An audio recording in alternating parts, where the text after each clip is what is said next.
తాకట్లో ఉన్న మీ బంగారం ఈ రోజు ఎంత ధర చేస్తుందో కొమ్మూరి గోల్డ్ వాళ్ళకి కాల్ చేస్తే ఫ్రీ గోల్డ్ కాస్ట్ చెక్ చేసి చెప్తారు. అందరికీ నమస్కారం.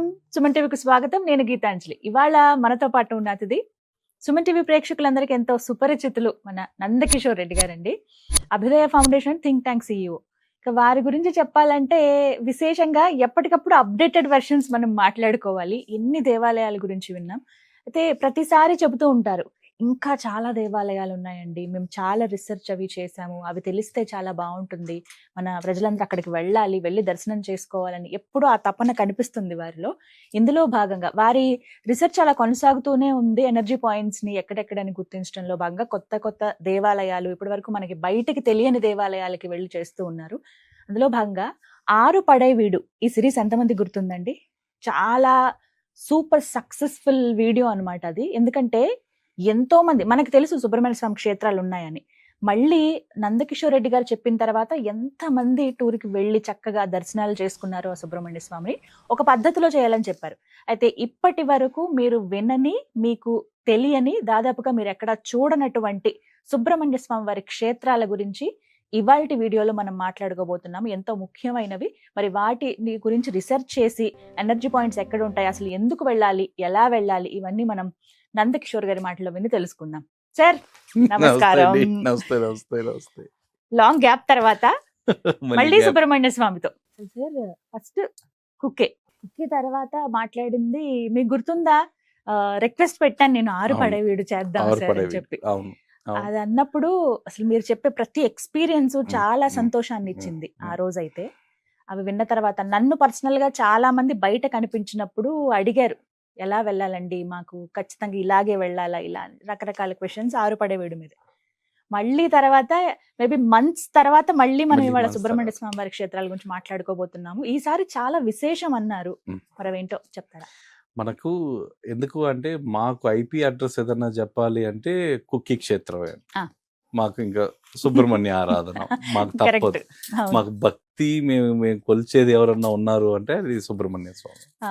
ఆయనకి ఏదో ఈ మధ్య మనం అన్ని మిగతా దేవాలయాలు చెప్పుకొని ఆయన గురించి చెప్పలేదు అనుకున్నాడో ఏదో గాని మళ్ళీ ఆ తలంపు రావడం. సో ఆ తలంపుతో మళ్ళీ మనం ఒక కొత్త, అంటే ఇప్పటి వరకు విభిన్నమైన సుబ్రహ్మణ్య ఆలయాలు. మామూలుగా మీరు సుబ్రహ్మణ్య ఆలయాలు ఏదో స్వామి ఉంటారు, అక్కడికి వెళ్ళేసి మొక్కొని వచ్చేయడం, స్వామి పుట్ట రూపంలో ఉంటారు, ఇంకేదో ఇంకొక రూపంలో ఉంటారు, ఇలాంటివన్నీ వినుంటారు. ఇప్పుడు మనం చెప్పబోయే దేవాలయాలన్నీ కూడా చాలా విభిన్నమైనవి. అసలు ఇలాంటివి ఉంటాయా అనే ఒక సందేహం కూడా ఉంటుంది, ఒక ఆశ్చర్యం కూడా ఉంటుందండి. సో ఎందుకంటే ఈ సుబ్రహ్మణ్య తత్వానికి ప్రతి ఒక్కటి కూడా చాలా లోతుగా పరిశీలిస్తే చాలా అర్థాలు ఇస్తాయి, చాలా మహిమాన్విత క్షేత్రాలు కూడా అండి. సో వీటిలో ఫస్ట్గా మనం చెప్పుకునే టెంపుల్ వచ్చి కొలంజియప్పర్ మురుగన్ టెంపుల్. కొలంజియప్పర్ మురుగన్ టెంపుల్ ఇది 3000 సంవత్సరాల క్రితం ఆలయం అండి. ఈ ఆలయం విచిత్రం ఏంటంటే దాంట్లో విగ్రహం ఉండదు.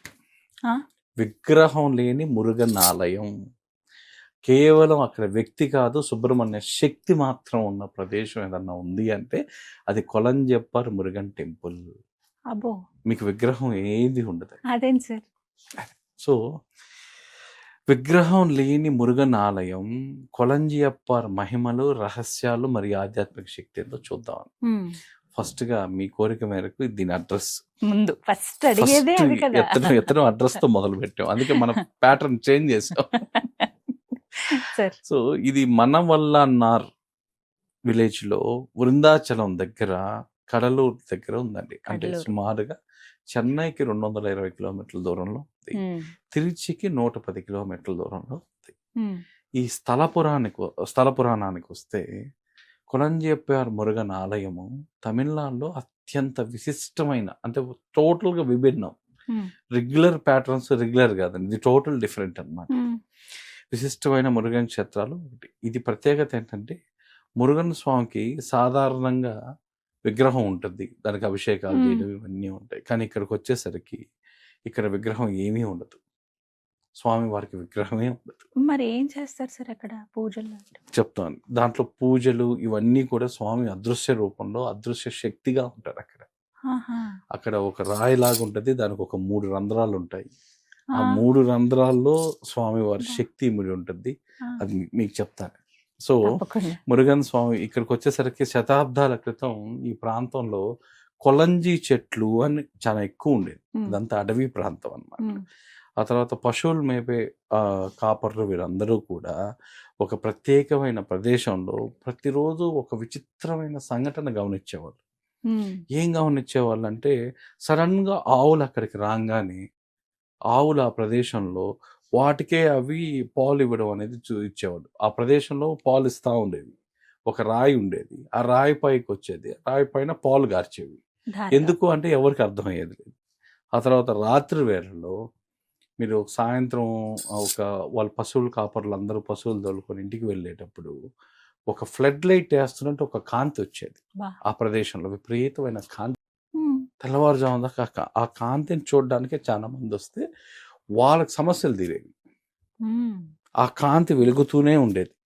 హ్మ్. ఆ తర్వాత అడవి జంతువులు, క్రూర మృగాలు, పులులు గానియండి, సింహాలు గానియండి, ఇవన్నీ కూడా ఆ ప్రదేశానికి, ఆ ప్రాంతానికి, ఆ ప్రాంగణానికి రాంగానే వాటి క్రూరత్వం ఎట్టబోయేదో పోయేది. ఆ! ఎక్కడ వాటి క్రూరత్వం కనిపించేది కాదు. సాత్వికంగా అయిపోయాయి. సాత్వికంగా వెరీ సాధారణంగా మారిపోయేవవి. ఈ విచిత్రమైంది కేవలం ఆ ప్రదేశంలో ఆ రాయి ఉన్న దగ్గర మాత్రమే జరుగుతుంది. పోనీ ఒక్కరోజు జరిగి ఆగిపోయిందా? కాదు. కొన్ని సంవత్సరాలు జరిగింది అదే విధంగా. హ్మ్.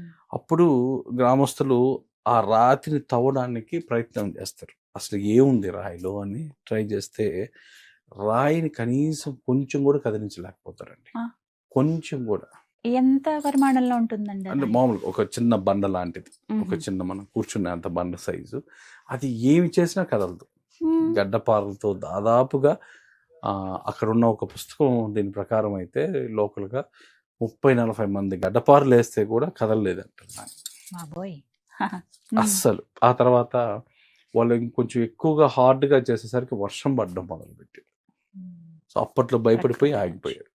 ఆ రోజు నుంచి కూడా కొంచెం వెలుగనేది తగ్గడం అనేది మొదలైందనమాట. తర్వాత స్వామి ఇదే క్రమంలో ఒక సిద్ధపురుషుడికి స్వప్నంలో కనిపించి, "నేను విగ్రహంలో కాదు, ఈ శక్తిలో నివసిస్తున్నాను. ఆ రాయి శక్తిలో నివసిస్తున్నాను. హ్మ్. నన్ను రూపంగా కాకుండా చైతన్యంగా ఆరాధించండి" హ్మ్. అని చెప్పాడని స్థానిక సాంప్రదాయం.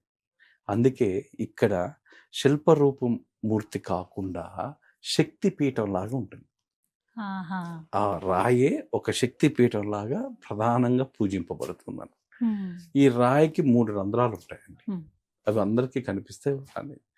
వాటిల్లో అంటే పూజించే శిల పైన మనం ఏదైతే ఒక శిల లాంటిది ఉంటుందో దానిపైన ఒక 3 రంధ్రాలు. దాన్ని మామూలుగా ఏమంటారంటే ఇచ్ఛాశక్తి, జ్ఞానశక్తి, క్రియాశక్తి అంటారు. ఇంకా కొంతమంది భూహు, భువః, స్వహః హ్మ్. ఈ 3 అంటారనమాట. లోకాల సూచికలుగా గూడా చెప్తుంటారు. ఈ ప్రాంతంలో ఎక్కువ మంది సిద్ధులు, యోగులు విపరీతంగా తపస్సు చేశారని. అంటే కఠోర తపస్సులన్నీ కూడా ఈ ప్రాంతంలో చేశారు అని చెప్తారు. హ్మ్. ఆ తర్వాత అందుకే మురుగన్‌ని జ్ఞాన గురువుగా కొలుస్తారు. ఈయన హ్మ్. జ్ఞానాన్ని అందించేవాడు. కుండలిని శక్తి మీకు యాక్టివేట్ కావాలి అంటే, దానికి ఎవరన్నా చేయాలి అంటే మురుగన్ ఒక్కడే చేయగలడండి. అది హ్మ్. మురుగన్ ఆరాధన కూడా ఎక్కువ మంది ఆ కుండలిని యాక్టివేషన్ కోసం చేస్తుంటారు. ఆ తర్వాత కుండలినికి, మురుగన్‌కి ఉన్న సంబంధం ఏంటి? హ్మ్. మురుగన్‌ను యోగంలో ఆజ్ఞా చక్రానికి, జ్ఞానాగ్నికి సూచక దేవతగా పరిగణించబడతారు. హ్మ్. ఈ క్షేత్రంలో రూపం లేకుండా శక్తిని పూజించడం, కుండలిని సహస్రం వైపు తీసుకెళ్లే సంకేతంగా కొందరు యోగాచార్యులు వివరిస్తారు. హ్మ్. ఆ తర్వాత ఇక్కడ ఎవరు రావాలి దర్శనం ఆ! చేసుకోవడానికి? ఎవరెవరు వెళ్ళొచ్చు? సో, మెయిన్‌గా స్టూడెంట్స్, కాంపిటీటివ్ ఎగ్జామ్స్ రాసేవాళ్ళు, ఎవరికన్నా వివాహంలో ఆలస్యం ఉన్నవాళ్ళు, బిజినెస్ స్టార్ట్ చేయాలనుకున్న వాళ్ళు, కోర్ట్ కేసెస్ ఉన్నవాళ్ళు కూడా. ఎందుకంటే మనం ఇంతకు మునుపు సీరీస్‌లో కూడా మనం చెప్పుకున్నాం. ఎక్కువ ఫారెస్ట్ గాడ్ అడవిలో నివసించే దేవతలు ఎప్పుడు న్యాయ దేవతలుగా ఉంటారు వాళ్ళు. హ్మ్. అంటే ఫారెస్ట్ గాడ్స్ చూడండి ఆడప్రసాదం అని ఒకటి చెప్పాము మనం. అవును. కోర్టు కేసులు లీగల్‌గా ఉండేవాళ్ళు. చెప్పున్నారు. కేరళలో కూడా ఇదే విధంగా మీకు అడవిలో కొలిచే దేవతలందరికీ కూడా వాళ్ళకి ధర్మ శక్తి ఉంటుంది. వాళ్ళు జడ్జెస్‌గా పనిచేస్తుంటారు. అంటే ధర్మదేవతలుగా ఉంటారనమాట వాళ్ళు మోస్ట్లీ. అట్లా ఇక్కడ మురుగన్ కూడా ఎక్కువ కోర్ట్ కేసెస్ ఉన్న వాళ్ళు ఈ క్షేత్రాన్ని దర్శించగానే వాళ్ళ కోర్ట్ కేసెస్ కూడా క్లియర్ అవుతాయి. సో ఇక్కడ ఎక్కువ కోర్టు వచ్చే వాళ్ళు ఎక్కువ వస్తారు, కోర్టు కేసులు ఉన్న వాళ్ళు వస్తారు. ఆ తర్వాత ఆధ్యాత్మిక సాధకులు ఆ కుండలిని శక్తిని యాక్టివేట్ చేసుకునే వాళ్ళు, మానసిక ధైర్యం కోరుకునే వాళ్ళు ఆధ్యాత్మిక సాధకులు. ఇక్కడ పూజలు వచ్చేసరికి పాలాభిషేకం చేస్తారు, పంచామృత అభిషేకం ఆ శిలకే చేస్తారు, కావడి సేవ, పాలకుండ సమర్పణ. ఏదన్నా మనం ఒక కోరిక అనుకొని పాలకుండ సమర్పించడం అభిషేకానికి. ఆ తర్వాత వేలికి పూజ, స్వామి వేలికి, షష్ఠి పూజ, కృత్తికా దీపారాధన. ఇందాక మనం అనుకున్నట్టుగా ఇతను న్యాయదేవతగా కూడా పనిచేస్తాడండి. ఎవరికైనా అన్యాయం జరిగిందని భావిస్తే స్వామి సన్నిధిలో నిజాయితీగా మీరు కానీ ప్రార్థిస్తే మీకు ధర్మానికి అనుకూలంగా పరిణామాలు జరుగుతాయని స్థానికులు వివరిస్తారు. అంటే నాకు నిజంగా ఎవరి వల్ల ఒక ఇబ్బంది, ఒక ఇది జరిగింది అంటే మీరు అతని దగ్గరికి వెళ్ళి కన్నీటితో మీరు కానీ ఆర్ద్రతతో మీరు కానీ అతని దగ్గర వేడుకుంటే అతను వెంటనే కొన్ని రోజుల్లో కొన్ని నెలలలో మీకు ఉపశమనం కలిగిస్తారండి. సో అక్కడ లోకల్ వాళ్ళందరూ అదే చేస్తారు. ఎక్కడన్నా ఎవరి వల్ల అన్యాయం జరిగినా వెళ్ళి వాళ్ళ పేరు చెప్పడం, వాళ్ళు చేయడం వల్ల వెంటనే వాళ్ళకి ఉపశమనం, ఒక పరిష్కారం అనేది వాళ్ళకి వెంటనే దొరికింది. ఆ తర్వాత ఇక్కడ ఎనర్జీ పాయింట్స్ దగ్గరికి వచ్చేసరికి ధ్వజస్తంభం, గర్భగుడి ముందు, ప్రదక్షిణ మార్గం, ఈ మూడు కూడా ఎనర్జీ పాయింట్స్ అండి. సో ఈ ఎనర్జీ పాయింట్లో ఇక్కడ విపరీతంగా కుండల్ని యాక్టివేట్ అవుద్ది కాబట్టి మినిమం 46 నిమిషాలు కూర్చోవడం అనేది కంపల్సరీ. ఇప్పుడు మీరు చెప్పిన 3 ప్రదేశాలు, ఈ 3 ప్రదేశాల్లో ఎక్కడైనా కూర్చోవచ్చు. ఎక్కడ కూర్చున్నా ఈ ఆలయ ఆవరణలో మీరు కూర్చోవడం అంటూ మొదలు పెడితే విశేషమైన శక్తి ఉన్న ఆలయం కాబట్టి మినిమం 41 నిమిషాలు అయితే మీరు కూర్చోవాలండి ఖచ్చితంగా. ఆ తర్వాత ఈ ఆలయం మనకి ఎలాంటి సందేశాన్ని ఇస్తుంది అంటే దైవం ముందుగా శక్తిగా అవతరించి ఆ తర్వాత రూపంగా మారింది. ఫస్ట్ దైవం అనేది మీకు ఒక శక్తి రూపంలోనే ఉంది, ఆ తర్వాత రూపంగా వచ్చింది. ఆ తర్వాత విగ్రహం లేకున్నా భక్తి ఉండగలదని, విగ్రహం లేకపోయినా భక్తి మాత్రం అలానే ఉంటుందని, రూపానికి మించిన చైతన్యాన్ని అనుభవించవచ్చని ఈ క్షేత్రం మనకు గుర్తు చేస్తుంది. అంటే మీరు రూపంతోనే కాదు, రూపం లేకపోయినా ఆ భక్తి అలానే ఉంటుంది అనే దానికి ఒక నిర్దిష్టమైన నిలువెత్తు సాక్షి ఏంటంటే ఈ ఆలయం అండి. మీరు చూసారు, మీరు ఎక్కడన్నా విన్నారా ఇలాంటిది? వినలేదు సార్. అంటే ఇప్పుడు మామూలుగా చిదంబరం గురించి విన్నప్పుడు ఆకాశతత్వం, కానీ నటరాజ స్వామి లాగా పూజిస్తాం మనం, కానీ ఏదో ఒక మీకు చూడడానికి ఏదో ఒక ఉత్సవ విగ్రహం అన్నా ఉంటుంది. ఇక్కడ గర్భాలయంలో ఏమీ ఉండదు, అదే కదా, ఏమీ ఉండదు, కానీ శక్తి విపరీతమైన శక్తి. ఇది చాలా కొద్ది మంది, ఇది కూడా మీకు చెప్పాలంటే చరిత్ర దాచిపెట్టిన రహస్యమే. చాలా కొద్ది మందికి మాత్రమే తెలుసు దీని గురించి, చాలా కొద్ది మంది మాత్రమే వెళ్తారు. మీరు చెప్పాక అసలు చూడాలనిపిస్తుంది సార్, ఎలా ఉంటుందా నిజంగా ఆ శక్తి మీకు, ఆ వైబ్స్ ఆ గర్భగుడిలో నుంచి మీరు వచ్చేసరికి, బయటకు వచ్చేసరికి ఒకలాంటి జల్దరింపు అనేది వస్తుందండి. అసలు బాడీలో ఒక వైబ్స్ మీరు అక్కడ ఫీల్ యాక్టివేట్ అయినట్టుగా భావిస్తామా? మీకు అక్కడికి వెళ్ళి ఒక దాదాపుగా ఒక 3 సెకండ్ల నుంచి 6 సెకండ్లు ఆ గర్భాలయం అనే దాని ముందర నిలబడి మీరు ఎప్పుడైతే ఇట్లా దండం పెట్టి లేసే లోపలే మీకు అసలు ఆ ఎనర్జీ మీరు ఫీల్ అవుతారు, మీ ఓన్గా ఫీల్ అవుతారు ఎనర్జీ. సో ఇది ఈ క్షేత్రం. ముఖ్యమైన రోజులు ఏంటి సార్?